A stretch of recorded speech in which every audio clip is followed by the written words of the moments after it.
Nos reunimos hoy en la Real Gran Peña para presentar el libro Deng Xiaoping, del que es autor don Felipe de la Morena y Calvet, embajador de España. Una de las ventajas de cumplir años es que puedes disfrutar y acrecentar la amistad con las personas importantes que vas conociendo a lo largo de tu vida. Una de esas personas es Felipe de la Morena. Nos conocemos ya hace unos cuantos años, gracias a coincidir en la amistad con un diplomático inglés, Allen Erwin, casado con Marta Montagne, hija de un embajador peruano.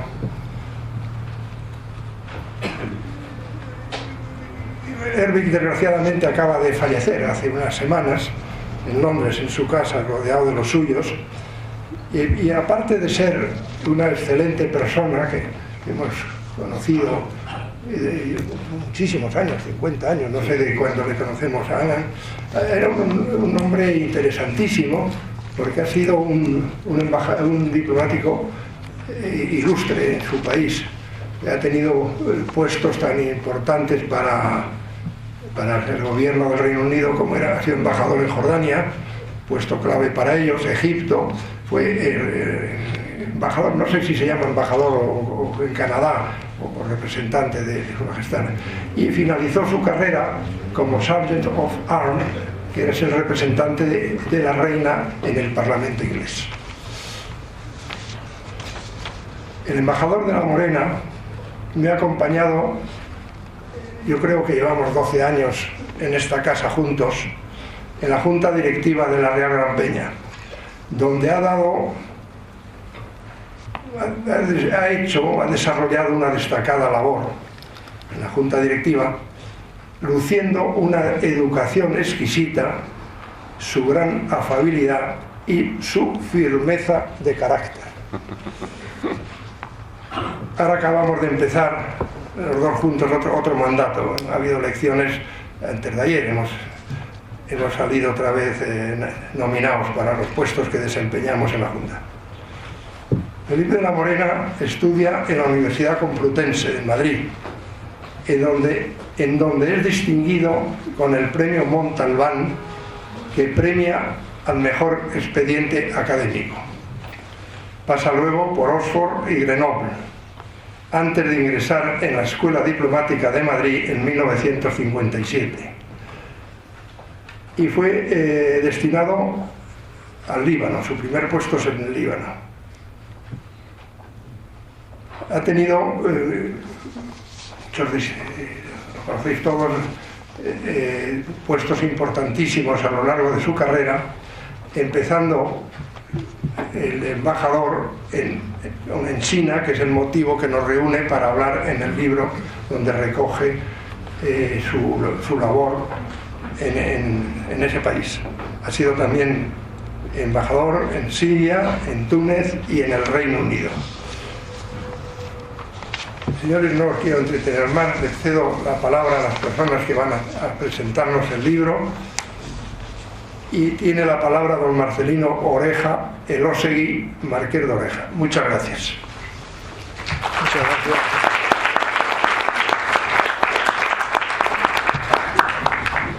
Buenas tardes.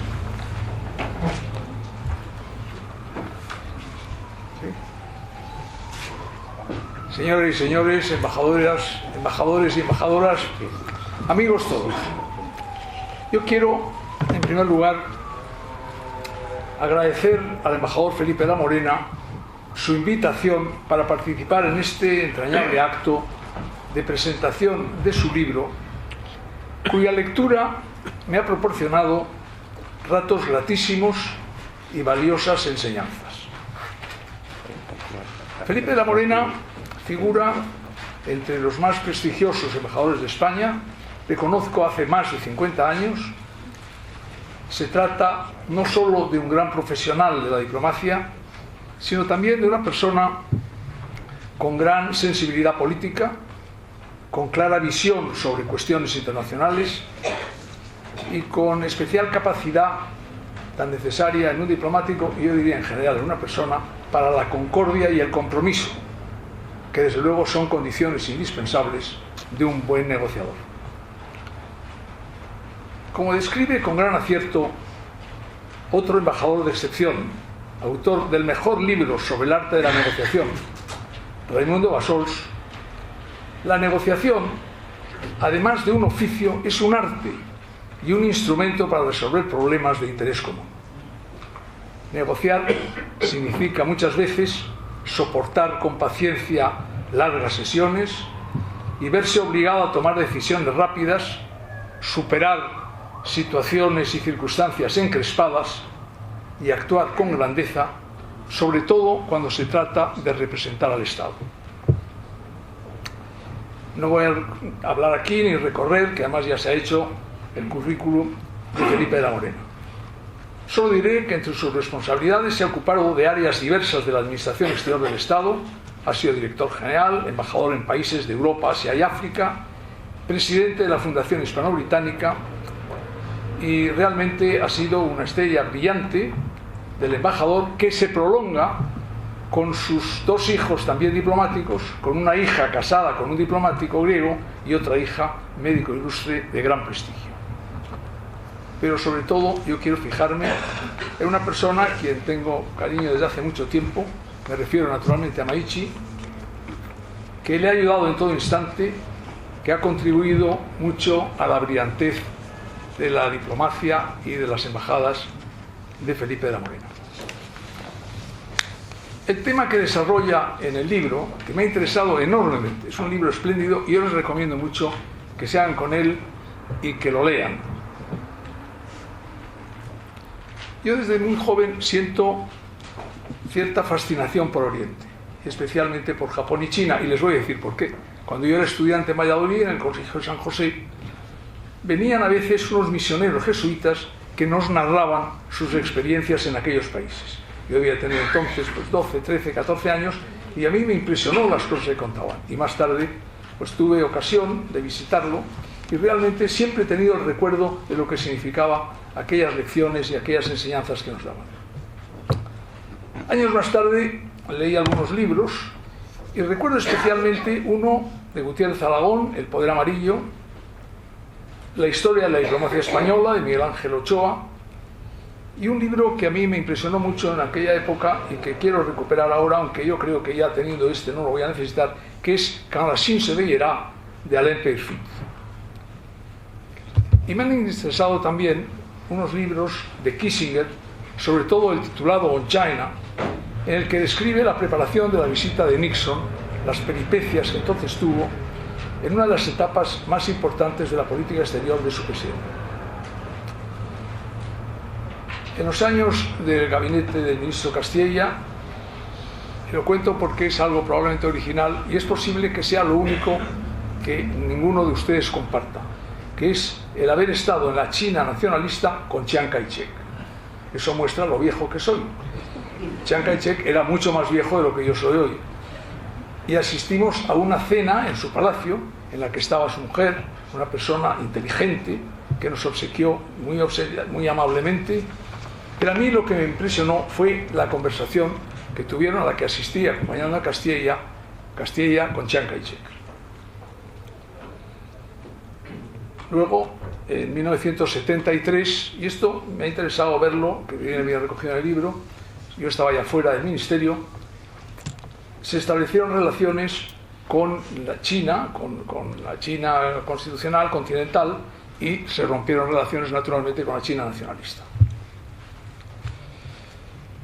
Pero hay algo que a mí me quiero recordar aquí, y que lo menciona muy claramente en su libro, Felipe, que fue cuando preparamos en el año 70 y tantos, 78 me parece que fue, el viaje a China con los reyes.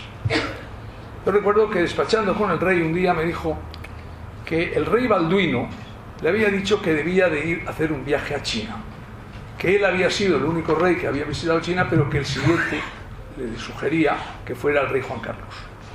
Yo se lo trasladé al presidente del gobierno le pareció muy bien, se habló con el rey y se organizó el viaje. Y hay algo que es especialmente interesante, y es que en ese momento se había pensado en que el embajador de España en China fuera Felipe de la Morena, pero todavía no se había hecho el nombramiento, y entonces lo que se hizo fue que acompañara a la delegación, que asistiera como un diplomático sin ser todavía embajador, porque eso evidentemente iba a ser muy útil para él, porque iba a tener la oportunidad de conocer todo, conocer a todos en unas circunstancias muy especiales, que son irrepetibles, porque no era un ministro, no era un presidente de gobierno, era el propio rey el que iba a China.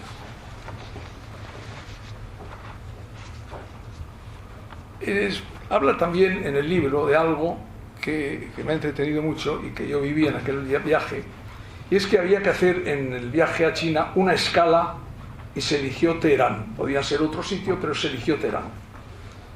Teherán para la ida y Bagdad para el regreso. Se pensó que la visita a Teherán fuera breve, pero el Shah, que conocía al rey Juan Carlos desde hacía años, al recibir la noticia, insistió en que, aunque no fuera formalmente un viaje oficial, deseaba que permanecieran los reyes un par de días para ofrecerle un gran agasajo en palacio y celebrar conversaciones políticas. Salimos de Madrid el 14 de junio en un avión, me parece que se llamaba Alonso Cano de Iberia, y en otro avión viajaban los periodistas, que eran casi un centenar, y la mayoría eran directores de periódicos, de prensa, tanto de Madrid como de provincias. Y de todo ello se habla en el libro. Llegamos a Teherán a primera hora de la tarde, el 14 de junio, y esperaban a los reyes al pie del avión el Shah y la Sabanú.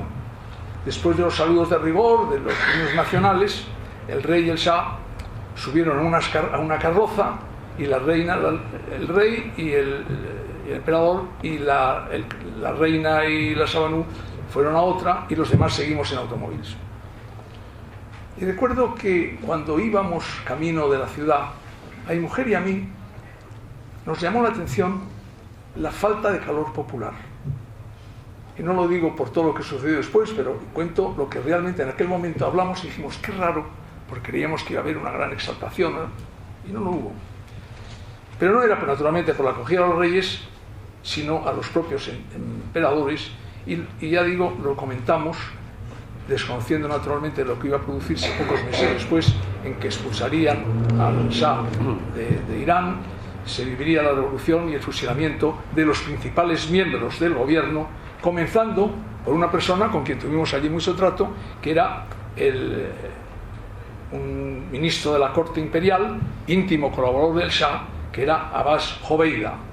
Muchos se acordarán del nombre de Jobeida, que por cierto en el aeropuerto lucía en la solapa una espléndida orquídea azul y rosa. El embajador de España era Aurelio Valls, una persona encantadora, que debió observar la mirada mía hacia la flor, y me dijo al oído que era un regalo que diariamente le enviaba su exmujer donde quiera que estuviese. Y lo que me sorprendió es que por la noche se quitó esa orquídea y se puso otra morada.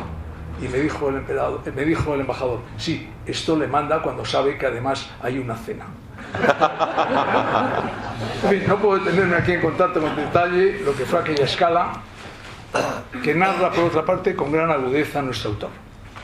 Únicamente mencionaré que el embajador Valls nos informó cómo en los últimos meses se habían producido múltiples manifestaciones que habían sido duramente reprimidas por la policía, con un saldo de víctimas difícil de establecer, pero en todo caso superior a varias decenas de muertos. El movimiento de protesta era alternativamente adjudicado por medios oficiales a la subversión comunista y a la presión de medios religiosos que reclamaban un Estado más claramente islámico.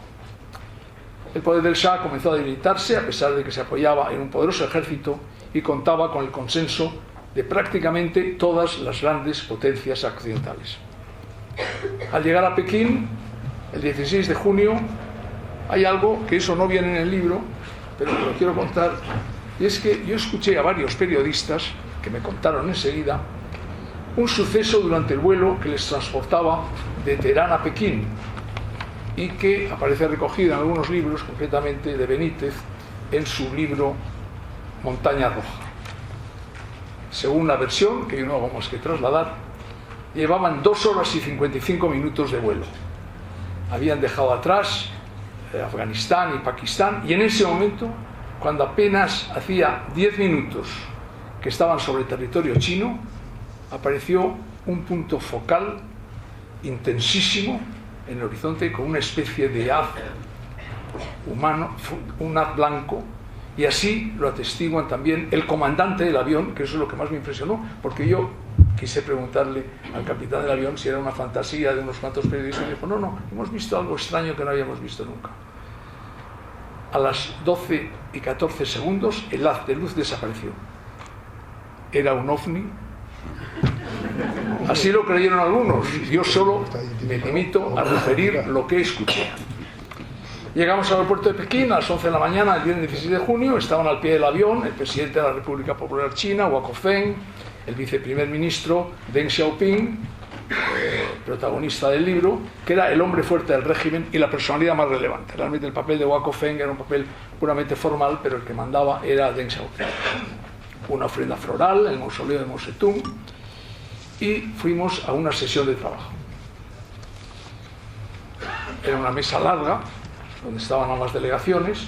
Abrió la sesión Deng, que dijo la satisfacción de la visita del rey de España, el gran interés que habían tenido de conocer directamente las líneas generales de la política de España y sobre todo de la política exterior, y que le pedía al rey que hiciera uso de la palabra y le daba 3 horas para la exposición. El rey me miró, hizo un gesto de sorpresa, agradeció la acogida y dijo naturalmente, lo que es natural, que me daba la palabra para que yo procediera a la exposición que se había pedido. Yo les aseguro y les confieso que pasé un instante de angustia. Nadie nos había adelantado el plan de trabajo, la perspectiva de hablar tan larguísimo tiempo sin un mínimo apunte me produjo escalofrío. En fin, no había alternativa y me lancé a la piscina y se hizo lo que se pudo. Pero quiero contar algo que sucedió especial. Al referirme al tema del Sáhara, porque yo dije, bueno, pues voy a hacer un recorrido, pues empezando por el sur, y hablar del Sáhara, mencioné la posición española favorable a la autodeterminación de la población originaria del territorio, que es las tesis que nosotros manteníamos. Y entonces, después de la traducción del párrafo por el intérprete oficial, nuestro compañero y muy querido amigo, compañero mío de promoción, Jaime Ojeda, que muchos de los que están aquí conocen, que estaba entonces destinado en China, pidió la palabra ante el desconcierto del rey y de todos nosotros para decir que la frase que yo había pronunciado estaba mal traducida y que la correcta era la que él entonces pronunció.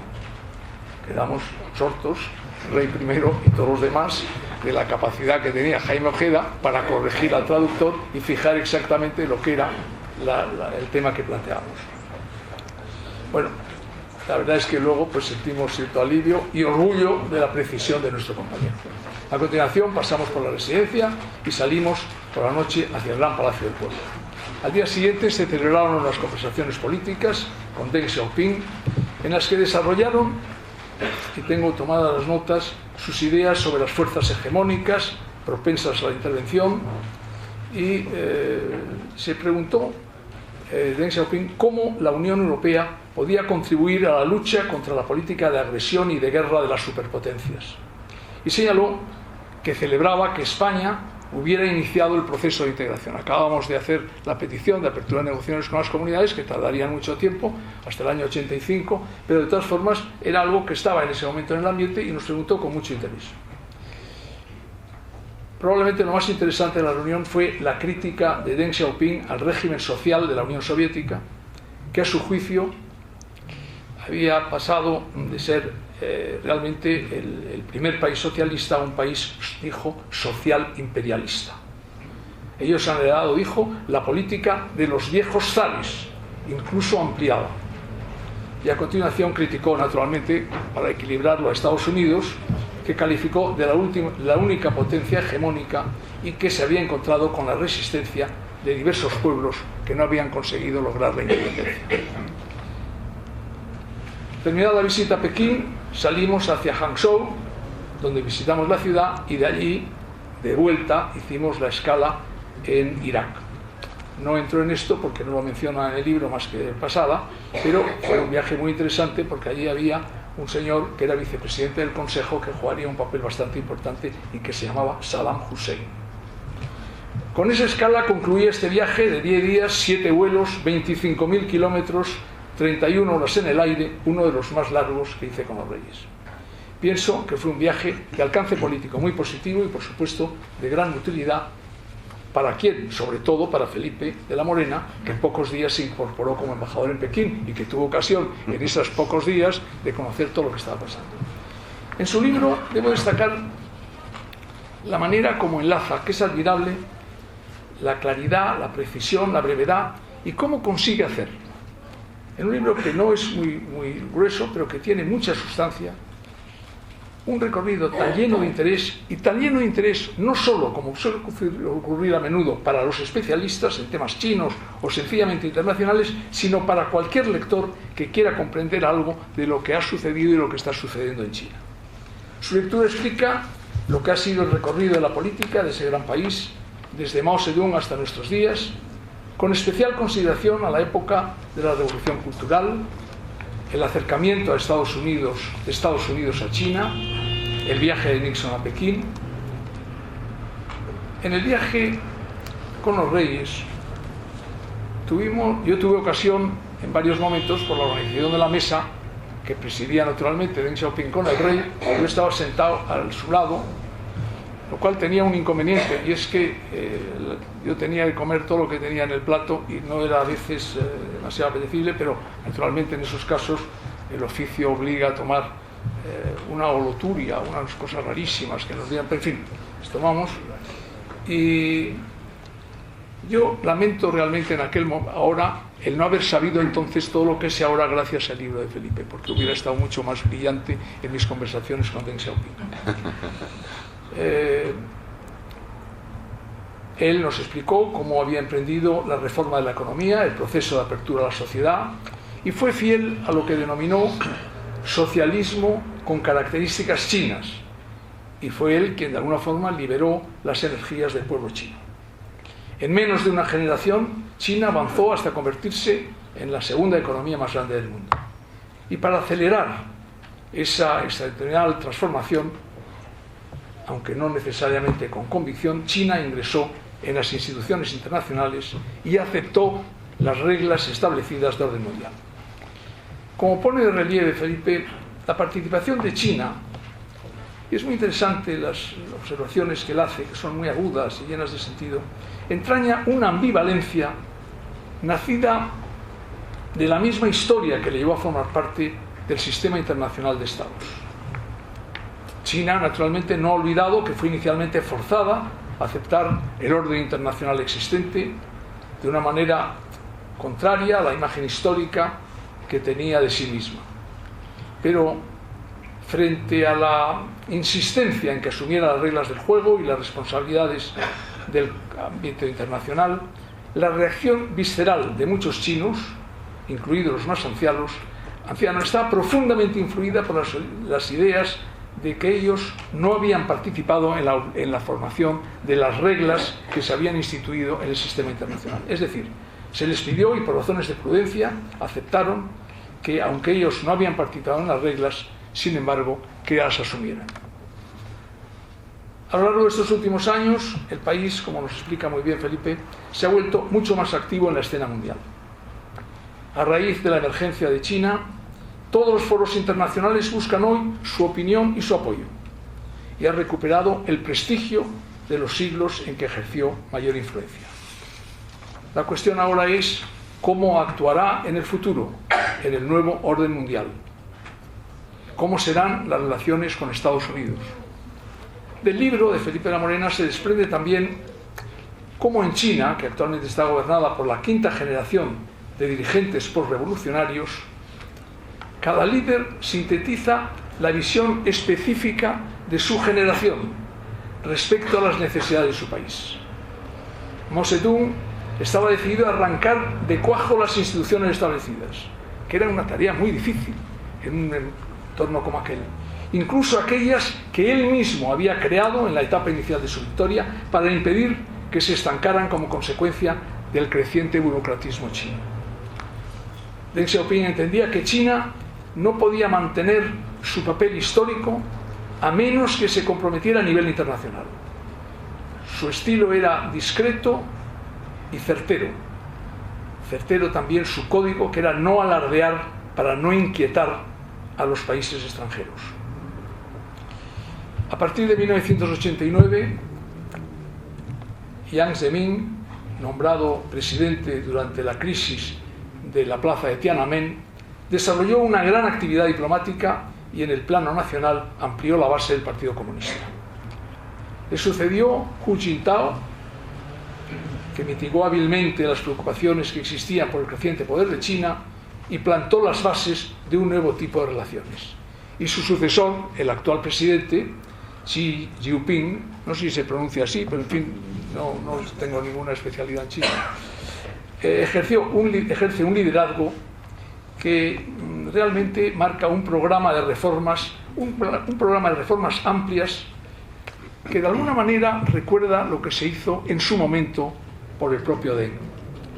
Y el actual presidente ha proyectado un sistema que, si bien evidentemente está muy lejos de ser un sistema democrático, diría incluso rehúye la democracia, pero sin embargo parece, y nos lo dice bien Felipe La Morena, que será más transparente y que sus resultados estarán más determinados por procedimientos legales que por patrones basados en meras relaciones personales y familiares, como ha sido tradicional en China.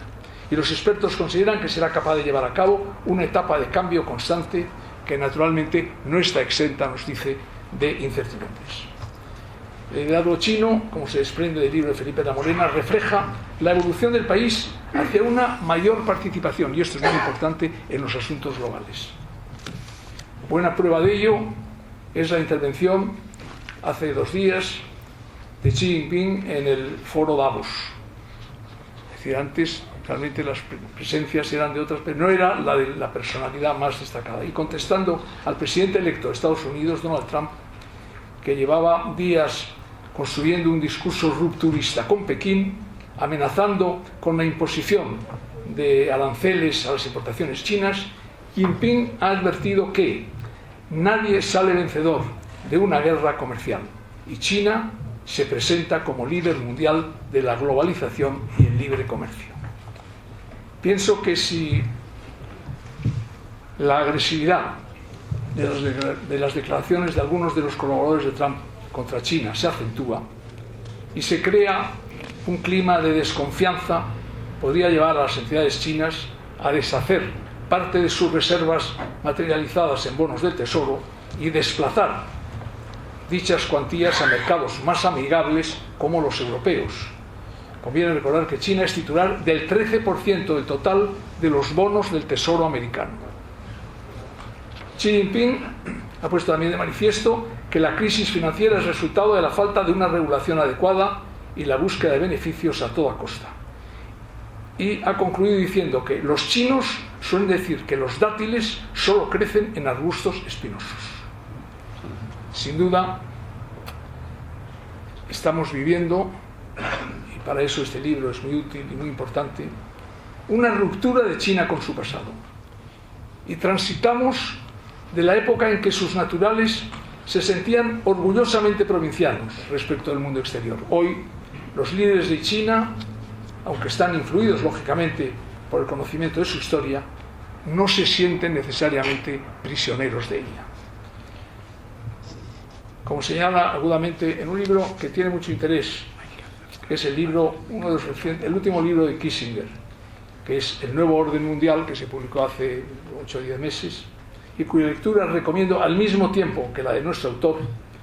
En Asia Oriental se busca algo parecido a un equilibrio de poder entre China, Japón y Estados Unidos, con Rusia y Vietnam como participantes periféricos. Esto, por supuesto, difiere de los equilibrios de poder histórico, en que el centro de gravedad de uno de los protagonistas, Estados Unidos, está localizado lejos del centro geográfico de Asia Oriental. En la Guerra Fría, las fuerzas militares definían las líneas divisorias. En la actualidad, esas líneas no se definen primordialmente por el despliegue militar, aunque este componente no se puede entender como la única o la principal definición del equilibrio. Pienso que la combinación de la estrategia de equilibrio de poder con la diplomacia, aunque no puede acabar por sí sola con todos los aspectos antagónicos, sí puede mitigar su impacto.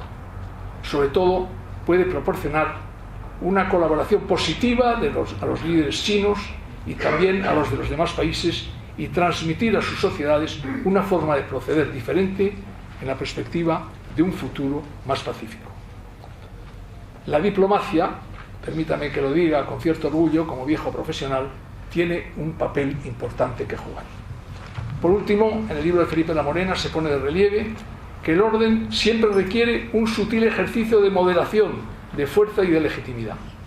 En Asia se debe combinar el equilibrio del poder con una cierta idea de acuerdo. Ello implica un enfoque mayormente psicológico, que avive el fantasma de la hegemonía, y los responsables políticos deben tratar de encontrar ese equilibrio. Fuera de él no se perfila más que el desastre. Señores y señores, aunque la tentación de seguir profundizando en la obra es muy grande, recuerdo las palabras de Oscar Wilde que decía: I can resist everything but temptation. Sin embargo, yo voy a resistirme dando por terminada esta intervención. Y concluyo, solo me queda felicitar a nuestro buen y admirado amigo Felipe de la Morena por los gratísimos momentos que me ha proporcionado y que proporcionará a cuantos lean este espléndido libro. Muchas gracias.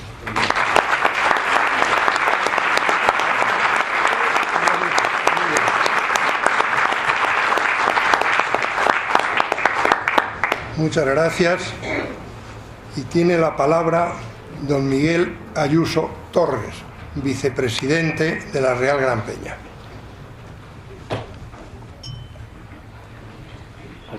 Sí. Querido presidente, querido embajador, ilustres colegas de mesa, yo estoy particularmente agradecido, lo decía Marcelino Oreja al iniciar sus palabras, pero en mi caso el agradecimiento es reduplicado, porque no tengo otro título que el de la benevolencia y el de la generosidad y el de la amistad de Felipe de la Morena para estar participando en este brillante acto. Miren, después de la intervención de Marcelino Oreja, que ha sido una intervención extraordinaria, pormenorizada y que ha glosado la mayor parte de los aspectos que contiene el libro, yo me voy a limitar a hacer 3 comentarios o 3 desarrollos de comentarios muy sintéticos, uno sobre el contexto, otro sobre el texto y otro sobre el autor. De tal manera que ustedes ya saben, conforme vaya avanzando mi exposición, que va a ser breve, que se va aproximando a su fin, de tal manera que pueden respirar tranquilos, porque detrás de mí vendrá otro orador mucho más brillante y que les contará cosas más interesantes. El contexto, a mí es lo que más me ha hecho pensar cuando leía el libro. Yo no soy diplomático, soy jurista, juristpublicista, pero no internacionalista, y cuando leía el libro y las observaciones de Felipe de la Morena sobre China, la inmersión en el mundo chino, la evolución de la historia china, la primera idea que me vino a la mente es una frase de Saint-Exupéry. Dice: las civilizaciones son unos extraños navíos cuyas anclas están en el cielo. Y claro, hay algo de misterioso en las civilizaciones. Es el gran tema de la razón humana y la cultura histórica, porque hay civilizaciones que no son transparentes, que inmediatamente con ellas tenemos un fondo emocional y afectivo que compartimos. Esto nos pasa con nuestra civilización, nos pasa con la civilización grecolatina, nos pasa con la civilización judeocristiana. Nosotros somos capaces de participar emocionalmente, no solo intelectualmente, sino emocionalmente, de las cosas en las que esta civilización se ha concretado. En cambio, hay otras civilizaciones que nos resultan opacas, que nos resultan misteriosas, que pueden provocar en nosotros un interés erudito, arqueológico, histórico, costumbrista, pero que impiden el acceso a su corazón, a su entraña, porque no son nuestra civilización. Y claro, cuando hoy los árabes enseñan las pirámides de Egipto, lo hacen sin participación emocional. Esas pirámides no guardan relación alguna con la civilización actual que hay en Egipto. Cuando nosotros enseñamos o vemos el Partenón, y hay aquí un guiño familiar a Felipe, o una catedral gótica, claro está que lo hacemos de una manera diferente. Si llegara un día en que nosotros enseñáramos el Partenón o las catedrales, como hoy enseñan los árabes, las pirámides, sería que nuestra civilización se ha podrido en su raíz, sería que nuestra civilización está muriendo, y sería que quizá para nosotros toda civilización está muriendo, porque las civilizaciones no son sustituibles, intercambiables, adquiribles, ¿verdad? Dios no lo quiere. Pero la China, claro está, la China, yo sí me gusta seguir diciendo como a la antigua, ¿verdad? La China, no China, o la India, no India, ¿verdad? Perdónenme, son cosas de reaccionario maduro. La China es de estas civilizaciones opacas para nosotros. Por eso, la primera impresión que da sumergirse en un libro como el de Felipe de la Morena es el de un cierto misterio, es el de una cierta incomprensión, comenzando por los nombres, ¿verdad? A mí todavía cada vez que veo Mao Zedong me resulta rarísimo, porque yo siempre creí que era Mao Zedong, pero ahora no, ahora es Mao Zedong hasta por los nombres, la ha cambiado la grafía, ha cambiado la... Como hace años se decía Beijing, ahora se ha vuelto a Pekín, gracias a Dios. Es una civilización impenetrable para nosotros. Y esta impenetrabilidad es una primera dificultad que se encuentra quien vaya a ejercer una labor tan trascendental como la de representar a España ante ella. Ese es el caso de Felipe de la Morena. ¿Qué conocíamos nosotros de China hasta hace poco tiempo? ¿Qué evocaba en un español de una cierta edad China hasta hace poco tiempo? Pues pocas cosas. A los amantes de la historia, pues quizá la fallida empresa de la China, que en tiempos de Felipe II, después de la unión de coronas y tomando como punto de partida Macao y la presencia portuguesa en Macao, se pensó nada menos que para invadir la China, y que, digamos, la empresa de Inglaterra, que yo no llamo la Armada Invencible, claro está, sino la Gran Armada o la empresa de Inglaterra, que es como debemos decir los españoles, pues su fracaso determinó, primero su emprendimiento determinó la paralización de la empresa de la China, y su fracaso determinó su cancelación por consejo del propio Felipe II. Quizá podríamos pensar también en la historia de los misioneros que ha evocado Marcelino Oreja, y que tienen una presencia en el libro de Felipe de la Morena, donde hay unas páginas muy interesantes en las que hace un repaso de algunas de las presencias, sobre todo de la Compañía de Jesús, y ahí sale la figura del padre Arrupe, con quien Felipe de la Morena tuvo trato. Son unas páginas muy interesantes. Si dejamos este estrato un poco de cierta cultura y nos vamos al estrato de lo popular, ¿qué decía, qué evocaba China para un español normal de hace no mucho tiempo, de hace algunos decenios? Pues la llegada de unos restaurantes donde no sabíamos si alguien entraba alguna vez. Daba la impresión de que no, pero ahí estaban y se reproducían. Algunas películas, como 55 días en Pekín, que, claro está, era precisamente la entrada en esa cosa fascinante. La impenetrabilidad de la China quedaba reforzada con una película de ese tipo. No entendías nada de lo que ocurría allí. O se acaba de morir estos días Manolita Chen, la mujer de Cheping, el tragasables chino, que en un circo pues recorrió todas nuestras tierras durante mucho tiempo. Claro está que penetrar ese mundo opaco, eso es lo que ha hecho Felipe de la Morena en este libro. Primero lo hizo durante su embajada, pero después ha acertado a transmitirlo. Y además ha acertado a transmitirlo en un periodo que no es particularmente sencillo, porque luego esas civilizaciones que son navíos cuyas armas están en el cielo, claro está que tienen mediaciones culturales que cambian con el tiempo. Y esas mediaciones culturales que cambian con el tiempo, en la China contemporánea, ha tenido una que es particularmente relevante y que resulta particularmente compleja, sobre todo en su interpenetración con la vieja civilización china, que está el comunismo, claro. ¿Qué relación hay entre el comunismo y el fondo último de la civilización china? Hay una conexión, es decir, hay una conmicción, hay simplemente una superposición de capas, hay una oposición.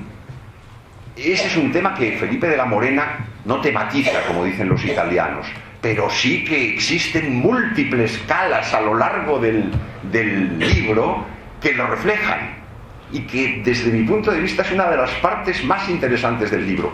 Las reflexiones dispersas aquí y allá, en la que Felipe de la Morena, tratando de cuestiones de su vivencia, o no, porque hay una parte del libro que no es sino una exposición, ahora iré a ello, de la historia china reciente, deja reflexiones muy oportunas, muy pertinentes, muy agudas sobre ese periodo, ese acontecimiento, ese hecho, qué relación guardan con el fondo opaco, misterioso de la civilización china. El texto, esta es la parte del contexto era la más larga, porque era donde yo quería decir algo distinto de lo que pueden decir los otros oradores mucho más competentes que yo en todos los temas. Vamos un poquito al texto, ya lo he apuntado, ¿no?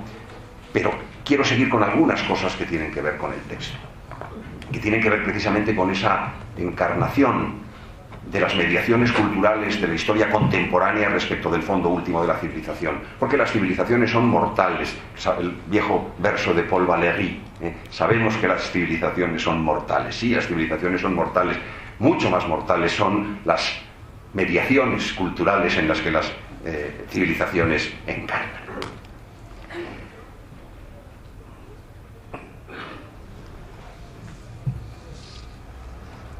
El libro de Felipe de la Morena ofrece muchísimas cosas. Y esta es una de las cosas que con un volumen no tan grueso, efectivamente, lo subrayaba Marcelino Oreja muy acertadamente, es sorprendente que pueda ofrecer tanto, que pueda haber tantas cosas. Y el índice lo indica, pero el índice lo indica pálidamente, porque la riqueza de las rúbricas que contiene cada una de las rúbricas es mucho más enorme. Entonces nosotros nos encontramos con una historia de la China contemporánea. Es necesario. O el lector español no tiene un conocimiento profundo. El lector español culto no tiene, no digo el lector culto no tiene un conocimiento profundo de la historia china contemporánea. Felipe de la Morena nos lo ofrece, fundamentalmente de la China contemporánea, es decir, de la China de Mao y del post-Mao, que es con el que se centra, que es Deng Xiaoping. El triunfo del comunismo, la revolución cultural, la muerte de Mao, el periodo de Deng Xiaoping principalmente. Es una parte importante del libro y es una parte muy lograda, muy lograda. No es fácil encontrar una historia sucinta y ponderada en el juicio, porque no se trata simplemente de un centón de datos, se trata de datos que están cribados, que están seleccionados y que están presentados de una manera muy sugestiva y muy acertada. Contiene también aspectos de lo que yo decía en la primera parte de mi intervención, juicios sobre la civilización china, sobre los distintos aspectos, a veces en una simple nota a pie de página, una línea. Y ahí está un una observación, una nota, un juicio muy oportuno que le recuerda al lector un aspecto que no está desarrollado en el libro, pero que está ahí anotado, que está ahí apuntado. Contiene también, sobre todo en las últimas páginas, una reflexión geopolítica sobre lo que, un poco en la línea de Carl Schmitt, podríamos decir que es el gran espacio. Carl Schmitt, como saben, hizo una teoría de los grandes espacios como el eje de la política internacional e incluso de las civilizaciones en que encarnan las potencias a lo largo de su historia, ¿verdad? Y hay unas páginas muy interesantes, llenas de puntos de interrogación, claro está, porque no sería probablemente acertado omitir los puntos de interrogación y convertir las preguntas, por retóricas que se quiera, en afirmaciones apodícticas que son muy complicadas de hacer en asuntos tan fluidos como son las cuestiones de que trata el libro. Contiene también una historia de las relaciones hispano-chinas, que es otro tema monográfico, es como una monografía dentro de la monografía. Contiene, el punto final, claro, no diré anecdotario, porque anecdotario parecería rebajar el valor del libro, no, una historia, y una historia salpimentada con muchas anécdotas muy interesantes de las relaciones hispano-chinas en los últimos años, desde que se restablecen, con una anécdota que yo ya le había oído contar en alguna de las cenas en que con frecuencia disfruto de su compañía, y que está contada discretísimamente en el libro, pero que tiene su miga, del restablecimiento en el año 73 y de la acción del ministro López Bravo en ella, que lo encontrarán ustedes en el libro cuando lo lean, y que yo no voy a desvelar ahora, hasta otro conjunto importante de referencias que parten efectivamente de ese viaje de los Reyes de 1978 que Marcelino Oreja ha narrado complementándolo, claro está, porque fue protagonista destacado, y por tanto ha podido contarnos cosas muy interesantes que yo por lo menos desconocía. Tercer y último punto, el autor. Miren, a mí resulta difícil, porque el libro es un libro extraordinario, pero no es un libro extraordinario porque lo haya escrito mi admirado amigo Felipe de la Morena. También, pero es que el libro en sí es un libro extraordinario. Pero además, cuando, como acabo de decir, tengo la fortuna de gozar, el privilegio de gozar de la amistad de Felipe de la Morena, uno descubre al leer el libro una gran cantidad de rasgos que en el trato diario uno puede advertir, pero que solo cuando lo ve en letras de molde se termina de perfilar y se termina de aquilatar cuál es el valor de algunos rasgos de su personalidad. El presidente hablaba de su bonomía y de su firmeza. No son incompatibles, y de las dos cosas he visto pruebas sobradas y siempre oportunas. Yo lo veo como un embajador de raza, lo veo como uno de esos embajadores que honran la diplomacia. Cuenta cosas muy interesantes, pero yo voy a terminar solo con una, porque claro, con dos. Hay una que es muy interesante y que tiene que ver con todo lo que he dicho en mi intervención, y que tiene que ver con su presentación, con su llegada al aeropuerto de Pekín, y los incidentes que se producen de resultas de que el embajador cubano y el embajador chileno no estaban dispuestos a estar en la misma sala, y entonces los chinos lo resolvieron situando a todos los embajadores hispanoamericanos en una primera sala, al embajador cubano en una segunda, no sé el orden, no lo recuerdo, que lo cuenta Felipe, y al embajador chileno en una tercera. Fantástico, claro está, no tenían que estar juntos, pero estaban todos recibiendo al embajador de España.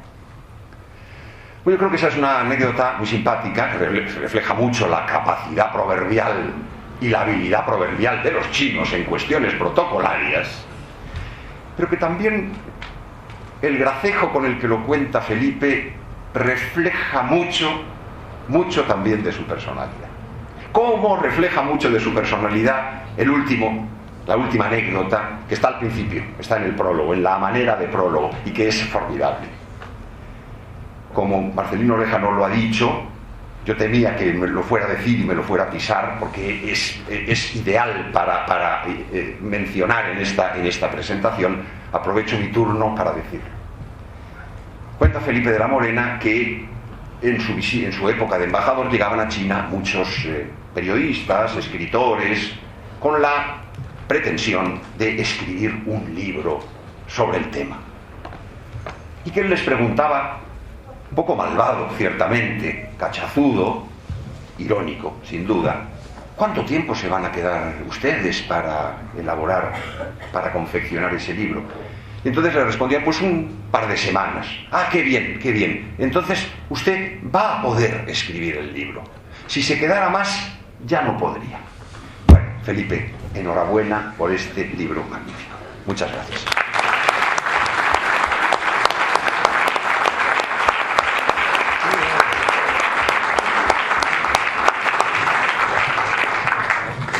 Muchas gracias, Miguel. Y tiene la palabra don Alonso Álvarez, de Toledo, Marqués de Martorell. Muchas gracias. Te voy a dar la palabra para que cuentes el patrimonio social de la... Yo quisiera...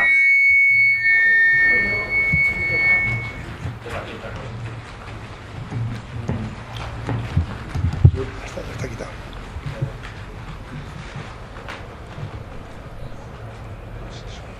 ¿Qué hago? Ya puedo hablar. Yo creí que solo la mayor dificultad que iba a tener es que mis predecesores en el uso de la palabra iban a haber dicho todo lo que hay que decir y no me quedaba ya nada. Por eso me pareció maravilloso que esto no funcionara. Era una excusa magnífica. Felicito a los dos oradores porque no puedo estar más de acuerdo. El libro es magnífico y por todas las razones que ellos han dado. Voy a tratar de ser muy breve, aunque, como por lo que hemos oído, hay razones. Este libro tiene razones suficientes para que se puedan hablar de él mucho tiempo y muchas cosas. Voy a subrayar un detalle nada más. Quiero subrayar que, a diferencia de lo que sucede con muchos otros libros de memorias, el libro de Felipe de la Morena no se limita a ser el conjunto de recuerdos que un embajador jubilado conserva de los años que estuvo destinado en un puesto. Este libro es algo más profundo, al mismo tiempo más fácil de comprender. ¿Por qué? A poco de comenzar a leerlo, el lector cae en la cuenta de que el autor no se ha limitado a transcribir lo que recuerda, sino que ha estudiado a fondo esa compleja realidad, en este caso la realidad china, a lo largo del siglo XX, hasta ser capaz de explicarla con claridad y sencillez, que es una de las cosas más difíciles. Después de haberse referido al papel que desarrolla cada uno de los protagonistas, el autor explica los porqués, las razones, lo relaciona con el resto de la política china, etc. En todo caso,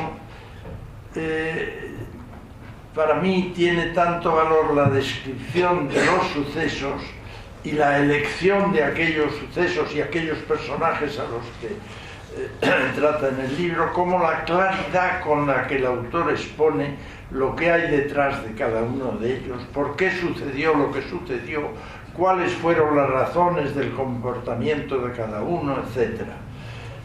Hay algunos capítulos que me han parecido de un interés extraordinario, como el cuarto sobre la dictadura de Mao Zedong, o el 14 sobre la guerra de Vietnam, el de las 4 modernizaciones, pero evidente es, ya lo han mencionado antes, hay un capítulo dedicado a las relaciones de los gobernantes chinos con las distintas creencias, confucianismo, taoísmo, budismo, islamismo y cristianismo, que es de especial interés. Pero un libro, y voy a ser muy breve y no quiero repetir, no es solo lo que el libro dice, es también lo que el libro es, el papel, la portada, la contraportada. Pues debo felicitar a Ediciones del Laberinto por el mimo con que cuida sus libros. Mi cordial enhorabuena por este libro, y lo digo sin reserva alguna, incluso si alguien deduce de lo que digo que los libros de la colección son ahora mejores que lo eran cuando yo la dirigía. Voy a hablar un momento, porque seguramente hay algunas personas aquí que no saben de qué va eso de la colección de la valija diplomática, de la que el último libro es el de Felipe. Pues bien, yo desde que empecé a preparar las oposiciones, tenía familia diplomática por mi madre y por mi padre, y sabía más o menos lo que era un diplomático, pero me rebelaba contra el hecho de que había una ignorancia en España sobre lo que era la diplomacia, lo que era un embajador, lo que era un diplomático, lo que tenía que hacer, aparte de ir a los cócteles y tomar lo que fuera. No se bebía mucho entonces en España. Bueno, entonces, para colmar esa laguna, pretendí que el Ministerio publicara un libro, una novela, un periodista, por ejemplo, de muy buena pluma, que hiciera una novela que tratara sobre la diplomacia, con lo cual habría muchísima gente que se enteraría de qué iba aquello.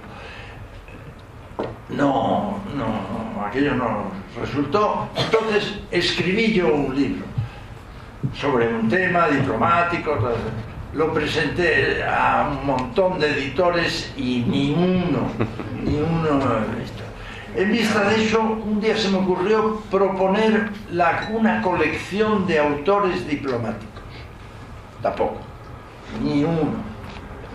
Hubo 5 o 6 editores a los que conocía porque les había hablado ya del libro y no me dijeron.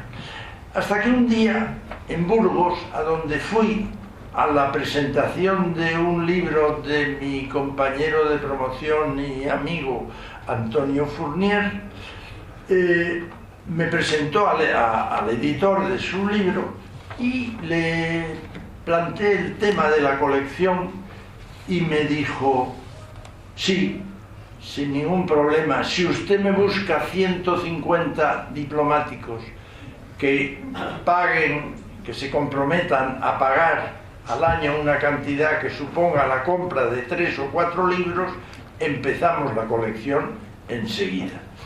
Ese mismo año, el año 2000, apareció el primer volumen de la colección, Las Memorias del Embajador Jaime de Piniés. Por cierto, el nombre de la valija diplomática me lo sugirió aquel compañero, gran escritor, humorista, columnista y muchas cosas más, que se llamó Enrique Llobet. A lo largo de este tiempo he escuchado comentarios y críticas. La más frecuente es que la colección es muy irregular. Es lógico. De alguna manera, si la colección nace y sale de la carrera, la refleja, y es lógico que sea irregular, pues hay pocas cosas menos regulares que la personalidad de quienes integran nuestra profesión. Quisiera recordar, sin embargo, el elogio que una vez escuché de labios de un catedrático de Derecho Internacional de la Complutense.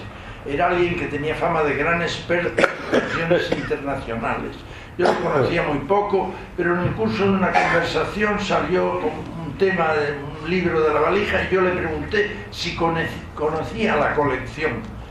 Y entonces me contestó: Nadie puede decir que es un experto en política exterior española del siglo XX si no está al tanto de los libros de la valija diplomática.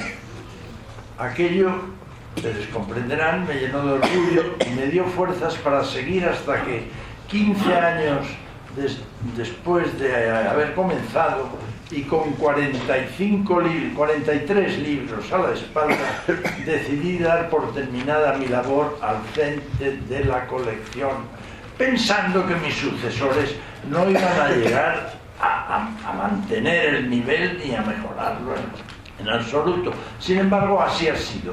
Gracias a los nuevos directores, especialmente a Paloma Serra, está en el extranjero destinada, gracias a la nueva editora Alicia Ares, está en el fondo, gracias también a la colección de diplomáticos españoles y a su director Carlos Sánchez de Boado, que está aquí, gracias a todos ellos, la colección marcha a toda máquina y seguirá marchando si se logra mantener el nivel de los libros a la altura del que hoy presentamos. Un libro que está entre los grandes de la colección. Y si se mantiene en el futuro ese nivel, la colección tendrá pronto asegurados sus segundos 15 años. Enhorabuena, Felipe, y muchas gracias por el libro.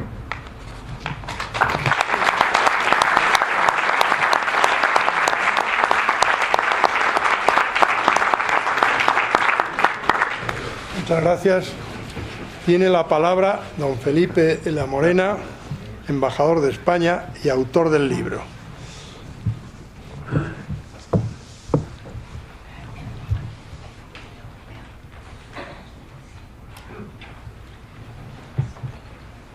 Señor presidente, No, lo he quitado yo antes. señor presidente, señor secretario de Estado, queridos amigos, señoras y señores, a mí solo me queda agradecer. Estamos en el capítulo de los agradecimientos cuando llega a mí, porque pocas cosas nuevas puedo yo decir después de lo que hemos escuchado de los oradores que han intervenido antes. Por tanto, lo primero que tengo que hacer es dar las gracias, presidente, porque esta institución centenaria haya acogido la presentación de mi libro sobre Deng Xiaoping. Tengo que agradecer especialmente a mi ministro Oreja, que fue el que me empujó a aquella aventura china, como cuento en el libro. Tengo que agradecer a mi compañero Alonso Álvarez de Toledo, que es el fundador de esta colección, y tengo que agradecer a Miguel Ayuso, que con tanto cariño como con enorme profundidad ha analizado el libro. Y muchas gracias, señores y señores, porque yo estaba diciendo antes que todos ustedes son merecedores de una condecoración por estar aquí esta noche después del frío que hace. Así es que mil gracias por estar aquí. Pero en este capítulo de agradecimientos no quiero dejar de referirme a no solo a la colección La Valija Diplomática, sino a la editorial, de Cuadernos del Laberinto, y a su directora, que está por ahí, Alicia Ares, que yo diría con tanto mimo ha puesto enorme interés en la edición de este libro. Y terminado este capítulo de agradecimientos, yo debería terminar aquí también mi intervención, pero yo creo que ustedes esperan que diga algo, y bueno, que diga algo pero que no diga mucho, que es lo que se espera de esta última intervención, para que no se haga excesivamente larga. Por eso me ha parecido que, como ya se ha dicho todo lo que había que decir sobre el libro, y sería absurdo tratar de mejorar las consideraciones que se han venido haciendo, yo me voy a limitar a explicarles a ustedes por qué he escrito este libro y por qué lo he centrado en la figura de Deng Xiaoping. Lo primero tiene una fácil respuesta. Yo creo que estuve en el lugar oportuno y en el momento oportuno gracias a Marcelino Oreja, en que fui a tener el honor de representar a España en China, en unos años cruciales de la vida de China. Es verdad que era muy importante lo que estaba sucediendo en mi alrededor, aunque yo tengo que confesarle a ustedes que yo no me estaba enterando en realidad de lo que estaba sucediendo. Sabía que algo estaba pasando, pero no sabía exactamente qué es lo que estaba pasando. Por esas razones que Miguel Ayuso ha estado explicando con tanto acierto. La realidad es que se estaba produciendo un cambio colosal. Colosal es una palabra que le va muy bien a China. Todo es colosal. El número de sus habitantes, el número de sus territorios, el número de sus cifras, todo es colosal. Hay una errata en el libro de algún corrector de pruebas que, como se hablaba de millones, quitó la primera palabra porque le pareció demasiado, y con toda razón. Hablar de tantos millones no puede ser, tiene que haber algún error.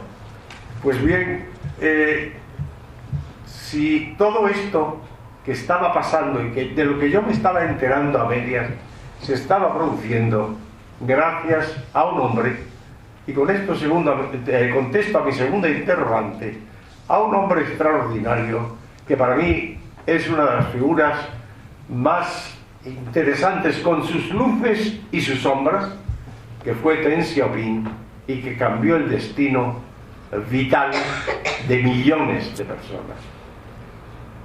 Hay que recordar, como aquí se ha dicho, que cuando muere Mao, China está en una situación catastrófica.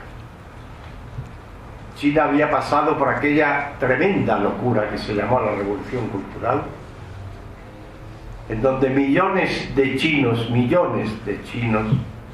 habían sufrido de esa tremenda locura. Y entre ellos el propio Deng Xiaoping, que había tenido en sí mismo toda clase de humillaciones y desenicias. Pero cuando Deng Xiaoping llega al poder, parece que es una persona incombustible, porque lo habían echado 3 veces del poder y 3 veces que vuelve. Pero cuando llega de una manera definitiva al poder, Deng Xiaoping no llega para vengarse, que podría haber parecido casi lo normal. Llega para empezar poco a poco, primero a desmontar todo un sistema político, porque se convenció de que el sistema marxista económico y socioeconómico, el sistema socioeconómico marxista, no podía sacar a los chinos de la pobreza y de la miseria en que vivían, ni podía colocar a China en el lugar entre las naciones que le correspondía. Y por eso Deng Xiaoping se propone desmontar todo lo que él mismo había ayudado a Mao a montar, ese sistema económico que para él ya no tenía ningún valor, como era el sistema marxista comunista. Y de la misma manera se propone ir sustituyéndolo poco a poco, a la manera china, como él decía, creando un sistema económico, de economía de mercado, que se iría produciendo con el tiempo, no de golpe, no de manera efectista, sino poco a poco y con el tiempo, como efectivamente lo ha conseguido.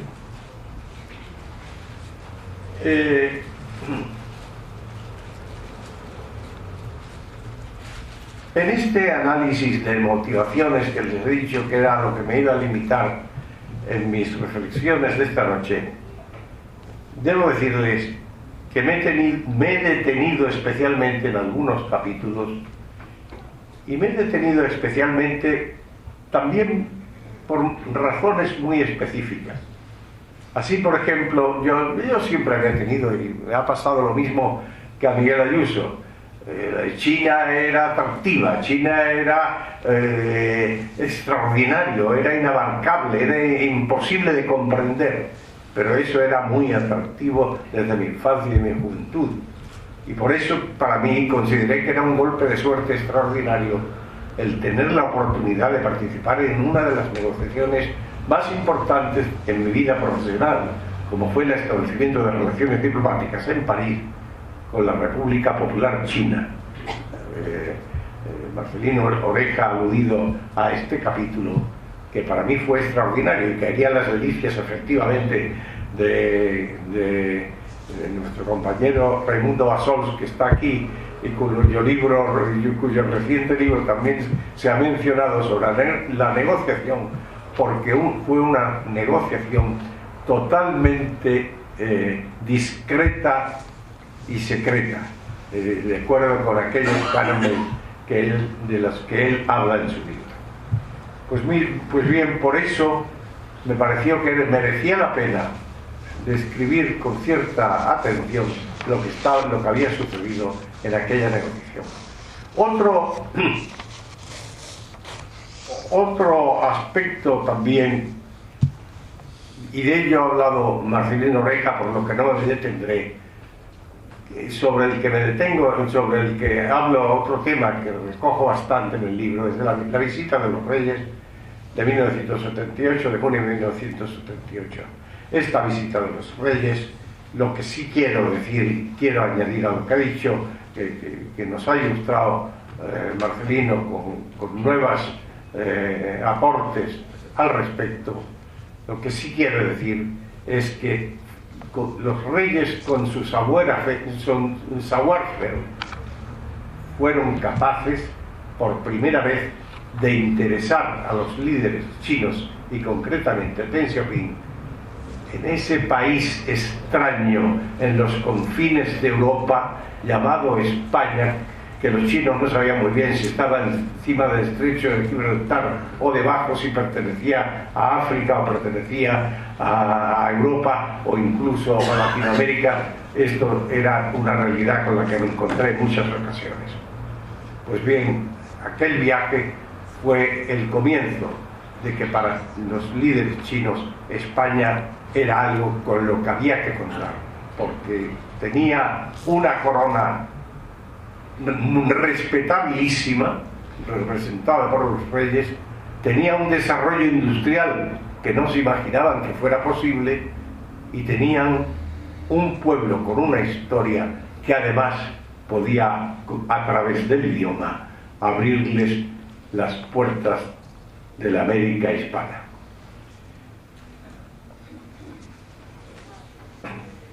Incluyo también en el libro algunas referencias a lo que entre tanto estaba sucediendo en España. Y lo incluyo por dos razones. La primera, porque me parece que aquella época de la transición, estoy hablando de los años 1978-1982, aquella época de la transición, que algunos con una ignorancia y un desconocimiento de la realidad histórica hoy pretenden olvidar o menospreciar, fue un momento de una calidad en España extraordinaria. La transición que se produjo y que despertó incluso en los chinos que estaban llegando al poder en esos momentos, en los jóvenes, algo extraordinario. Cuando todavía no se sabía por dónde iba a ir el cambio, empezaron a pensar que a lo mejor ellos podrían seguir el camino de España, nada más lejos de la realidad y de las posibilidades, que eran muy distintas. pero sí me detengo en ello por esta razón, por la importancia que tuvo en el concierto histórico nuestra transición, y también porque, como todos ustedes saben, si la función de cualquier diplomático es acercarse al país en el que está acreditado, también es su función seguir muy vivamente el acontecer de su propio país para poder defender sus intereses. Y creo que en esos momentos yo tuve la suerte de poder seguir con pasión lo que estaba sucediendo en España.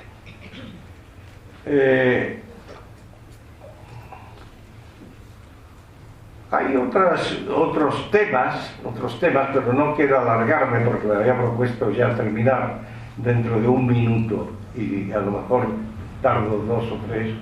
Hay otros temas que he incluido por la sencilla razón de que se refieren a situaciones peculiares, fascinantes y sobre todo muy aclaratorias para conocer la realidad y para aproximarse a la realidad china del momento. Así, por ejemplo, el cambio que se produjo en el trato a las tradiciones chinas, se ha hecho mención aquí de ello. Esto me ha permitido acercarme un poco a lo que son esas tradiciones que tienen un valor extraordinario, y entre ellos a nuestra propia, al cristianismo, al catolicismo, a cuanto los misioneros españoles han hecho en China, y heroicamente muchos de ellos que hoy yacen bajo tierra china. Yo estoy terminando, he dicho que terminaba, y debo decir solamente algo. China, yo he tenido la suerte de ver que Deng Xiaoping tenía razón, y que la China que él vislumbró y que él puso los cimientos para que fuera adelante es hoy una realidad. Y esto, quizás porque han pasado muchos años, quizás porque yo ya estoy sobreviviéndome a mí mismo, pero es algo muy importante, ya que te das cuenta de que las visiones de algunas personalidades son capaces de trascender el tiempo y de convertirse en realidad. Solamente querría terminar recordando otro legado de Deng, que fue un legado de paz y de ausencia de pretensiones hegemónicas. Unamuno decía que debemos ser más padres de nuestro porvenir que hijos de nuestro pasado. Curiosamente, este es un principio que asumió Deng, y que yo, con todo respeto y humildad, sería el que recomendaría a las jóvenes generaciones de chinos. Muchas gracias.